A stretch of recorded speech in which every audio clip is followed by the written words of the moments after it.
Сәлем баршаңызға. Бүгін біз капуста салатын жасайтын боламыз. Өте оңай жасалу жолы. Бізге капуста керек болады, сәбіз, қияр, қызанақ керек болады. Барлығын описание бөліміне жазып кетемін. Алдымен сәбізімізді жіңішкелетіп, соломка етіп, өзіңізге қажетті мөлшерде кесіп турап аласыз.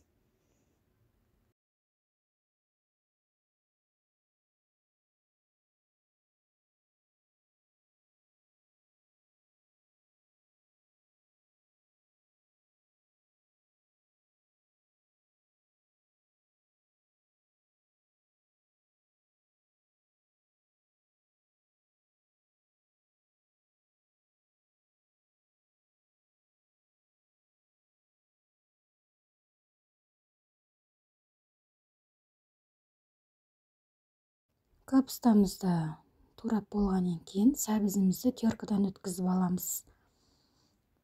Барлығын жақсылап теркадан өткіземіз.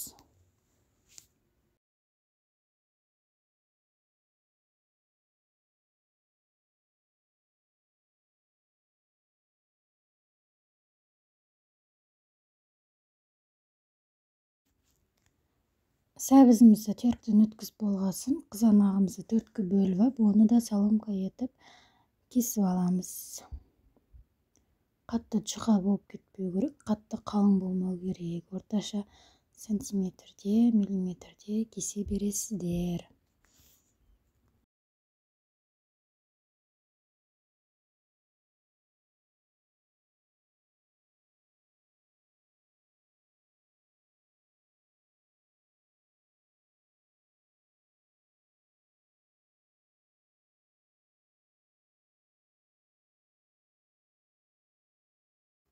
Қызанағымыз біткеннен кейін қиярымызды екі шетін алып тастап, оны да соломка етіп кесіп аламыз.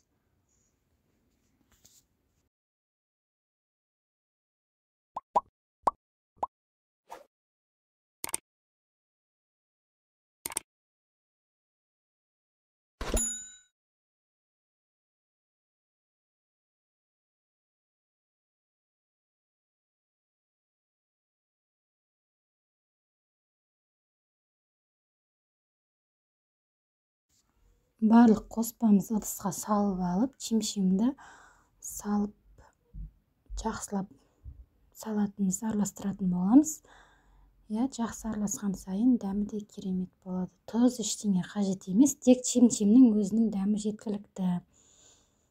Ащы болсын десеңіз, қалауыңызға қарай бұрыш, тұз қосуға болады.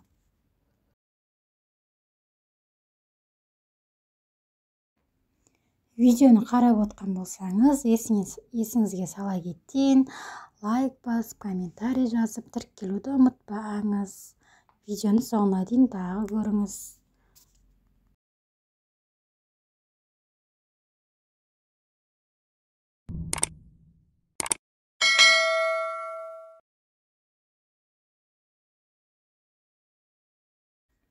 Чим-чимді салып, жақсылап араластырып болғаннан кейін бетін жауып қоясыздар. Бетін жарты сағатқа жауып қоясыздар. Чим-чим екеуі жақсылап араластырып, өзінің керемет дәмін беретін болады. Міне салатымыз дайын. Тәп-тәтті, дәмі өте керемет болады. Жасап көріңіз. Ұнаса комментарийға жаза кетіңіз. Тіркеліп, лайк басып, комментарий жазуды ұмытпаңыз. Соңына дейін көргеніңіз үшін рахмет. Сау болыңыз.